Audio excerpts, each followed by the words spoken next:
사도신경으로 우리들의 신앙을 고백하겠습니다. 전능하사 천지를 만드신 하나님 아버지를 내가 믿사오며 그 외아들 우리 주 예수 그리스도를 믿사오니 이는 성령으로 잉태하사 동정녀 마리아에게 나시고 본디오 빌라도에게 고난을 받으사 십자가에 못 박혀 죽으시고 장사한 지 사흘 만에 죽은 자 가운데서 다시 살아나시며 하늘에 오르사 전능하신 하나님 우편에 앉아 계시다가 저리로서 산 자와 죽은 자를 심판하러 오시리라. 성령을 믿사오며 거룩한 공회와 성도가 서로 교통하는 것과 죄를 사하여 주시는 것과 몸이 다시 사는 것과 영원히 사는 것을 믿사옵나이다. 아멘.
이 시간 우리 계신 하나님의 말씀 열왕기하 4장 38절로 44절 말씀입니다. 열왕기하 4장 38절로 44절 말씀. 엘리사가 다시 길갈에 이르니 그 땅에 흉년이 들었는데 선지자의 제자들이 엘리사의 앞에 앉은지라. 엘리사가 자기 사환에게 이르되 큰 솥을 걸고 선지자의 제자들을 위하여 국을 끓이라 하매 한 사람이 채소를 캐러 들에 나가 들포도 덩굴을 만나 그것에서 들호박을 따서 옷자락에 채워가지고 돌아와 썰어 국 끓이는 솥에 넣되 그들은 무엇인지 알지 못한지라.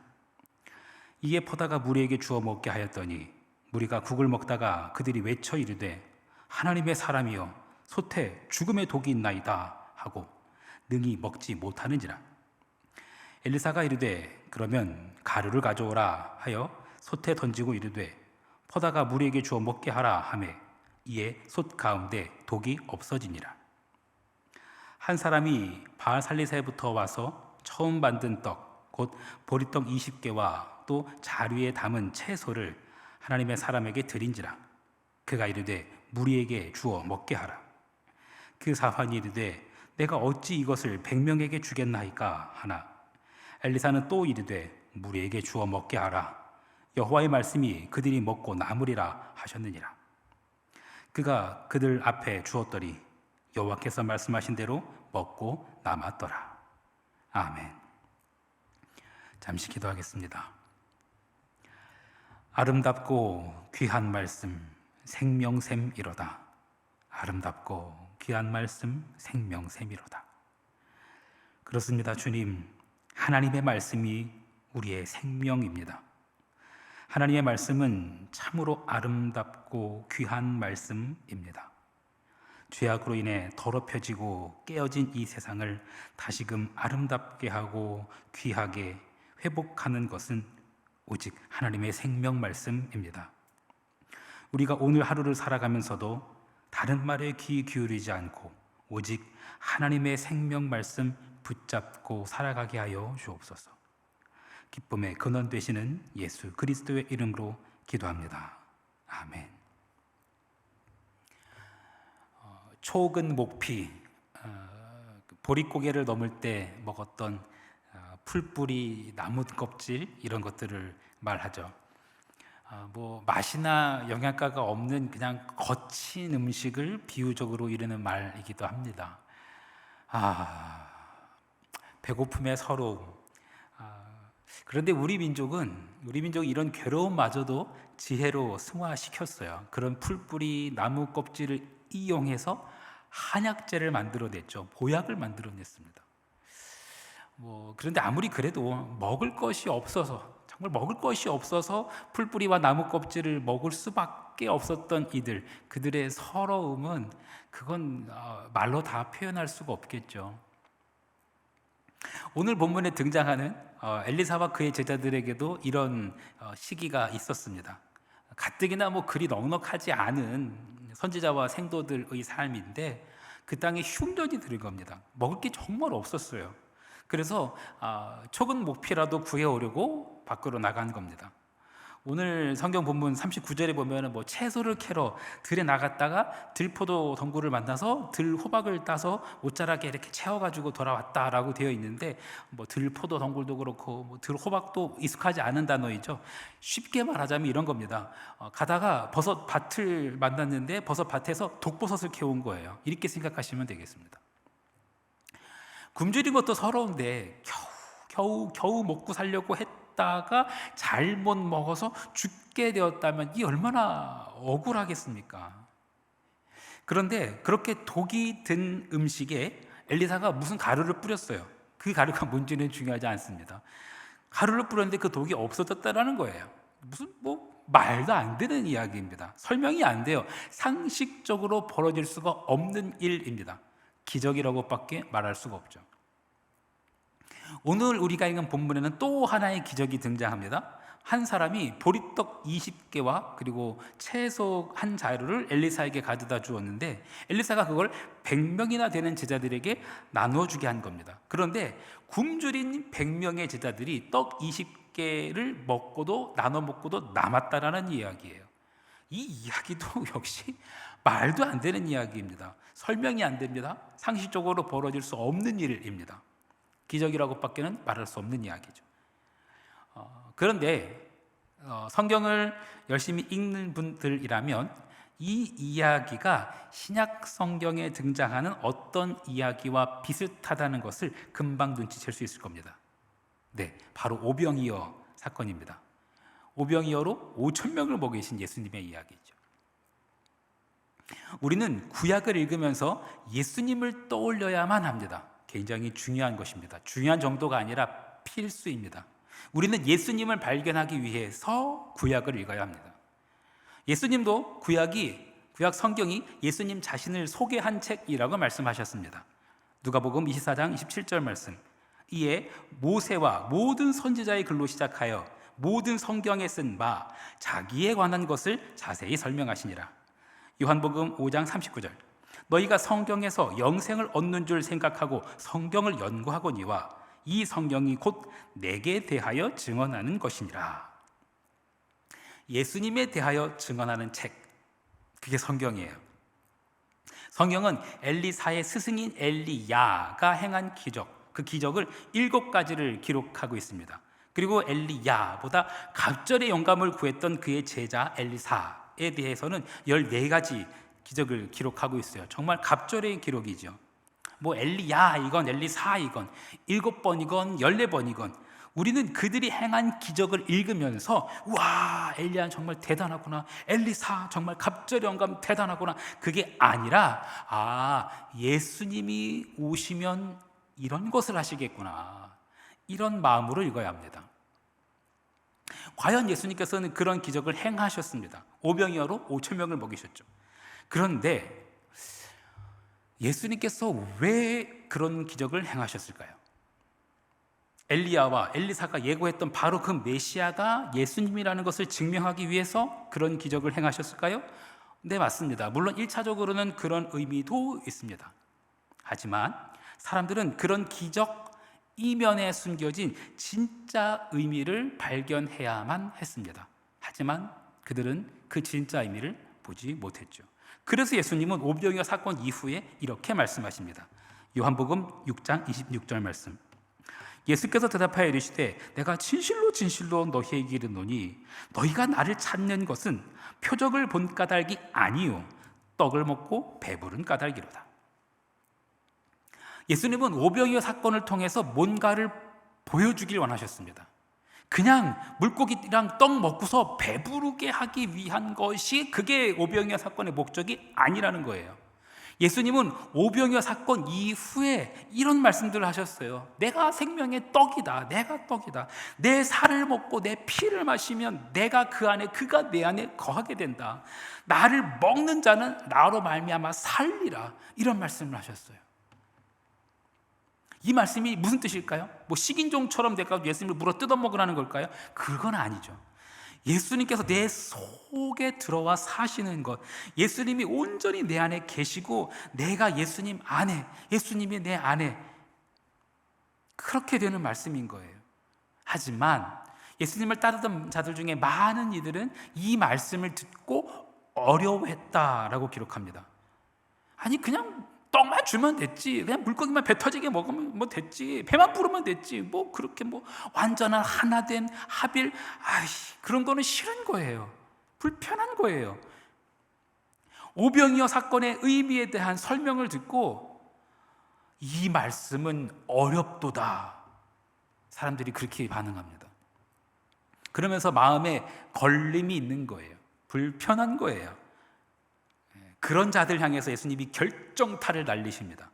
요한복음 6장 63절로 65절 말씀. 살리는 것은 영이니 육은 무익하니라. 내가 너희에게 이른 말은 영이요 생명이라. 그러나 너희 중에 믿지 아니하는 자들이 있느니라 하시니, 이는 예수께서 믿지 아니한 자들이 누구며 자기를 팔 자가 누구인지 처음부터 아심이로라. 또 이르시되 그러므로 전에 너희에게 말하기를 내 아버지께서 오게 하여 주지 아니하시면 누구든지 내게 올 수 없다 하였노라 하시니라. 떡을 먹고 배부른 까닭에 예수님을 따라온 거였었어요. 그런데 뭐 육은 무익하다 이렇게 말씀하시는 거예요. 그리고 나를 먹어라, 내가 생명의 떡이다, 너희들이 내 안에, 내가 너희 안에 거해야 한다, 이렇게 말씀하시니까는 헷갈리는 거예요. 불편한 거예요. 나는 떡 얻어 먹으려고 왔는데, 나는 배부르려고 왔는데 불편한 거예요. 헷갈리는 거예요. 싫은 거예요. 내가 내 판단과 내 의지로 예수님 따라가기로 한 줄 알았는데 아버지께서 오게 하여 주지 않으면 예수님께 올 수 없다고 해요. 이게 뭘까요? 예수님은 내가 생각하고 내가 기대했던 그런 분이 아니라는 거예요. 그래서 예수님께서 이 말씀을 하신 이후, 오병이어에 대한 풀이를 하신 이후에 많은 제자들이 떠나가고 다시 함께 다니지 않았다라고 성경은 기록합니다. 아마 제법 많은 제자들이 떠나간 것 같아요. 그래서 예수님께서 12제자를 보면서 말씀하십니다. 너희들도 가려느냐? 그러자 베드로가 이렇게 대답합니다. 요한복음 6장 68절. 시몬 베드로가 대답하되 주여 영생의 말씀이 주께 있사오니 우리가 누구에게로 가오리까? 우리는 성경에서 영생의 말씀을 찾아야 합니다. 보리떡이랑 생선 그거 찾는 게 아니라 생명의 떡이 되신 예수 그리스도를 찾아야 합니다. 엘리사가 어떤 가루를 뿌렸기에 독이 든 음식이 해독되었는가? 도대체 어떻게 무슨 방법으로 그 굶주린 100명이 고작 20개의 보리떡으로 배부르게 먹었는가? 여러분, 그 방법이 중요한 게 아니에요.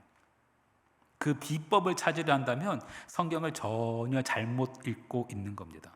떡이 중요한 게 아니에요. 고기가 중요한 게 아니에요. 살리는 것은 영이지 육이 아니라는 겁니다. 물론 예수님은 우리가 줄이고 목마른 것을 안타까워하시고 긍휼히 여기십니다. 무엇을 먹을까? 무엇을 마실까? 고민하는 자들, 근심하는 자들에게 당연히 먹을 것을 주시고 마실 것을 주십니다. 하지만 예수님은 이렇게 말씀하셨어요. 먼저 그의 나라와 그의 일을 구하라. 그리하면 이 모든 것을 너에게 더하시리라. 보리떡을 발견하는 것보다 생명의 떡이신 예수 그리스도를 만나는 것이 중요한 겁니다. 사랑하는 성도 여러분, 예수님을 만나셨습니까? 예수님이 내 안에, 내가 예수님 안에 거하는 삶 살고 계십니까? 그게 아니라면 배부르게 먹고도 남은 것이 있을 정도의 삶이라고 한들 그게 무슨 소용이겠습니까? 개와 고양이, 소와 돼지, 그런 짐승들도 먹으면 배부르고 좋아하고 행복해합니다. 하지만 우리는 그런 짐승이 아니잖아요. 하나님의 형상으로 빚어진 영적 존재들입니다. 그러므로 우리를 살리는 것은 하나님의 영입니다. 생명의 영이신 예수 그리스도 안에서 그 예수 그리스도 안에 거하며 그 예수 그리스도로 충만한 오늘이 되기를 간절히 축원합니다. 주기도문 하시겠습니다. 하늘에 계신 우리 아버지여, 이름이 거룩히 여김을 받으시오며 나라가 임하시오며 뜻이 하늘에서 이루어진 것 같이 땅에서도 이루어지이다. 오늘 우리에게 일용할 양식을 주시옵고 우리가 우리에게 죄 지은 자를 사하여 준 것 같이 우리 죄를 사하여 주시옵고 우리를 시험에 들게 하지 마시옵고 다만 악에서 구하시옵소서. 나라와 권세와 영광이 아버지께 영원히 싸움나이다. 아멘.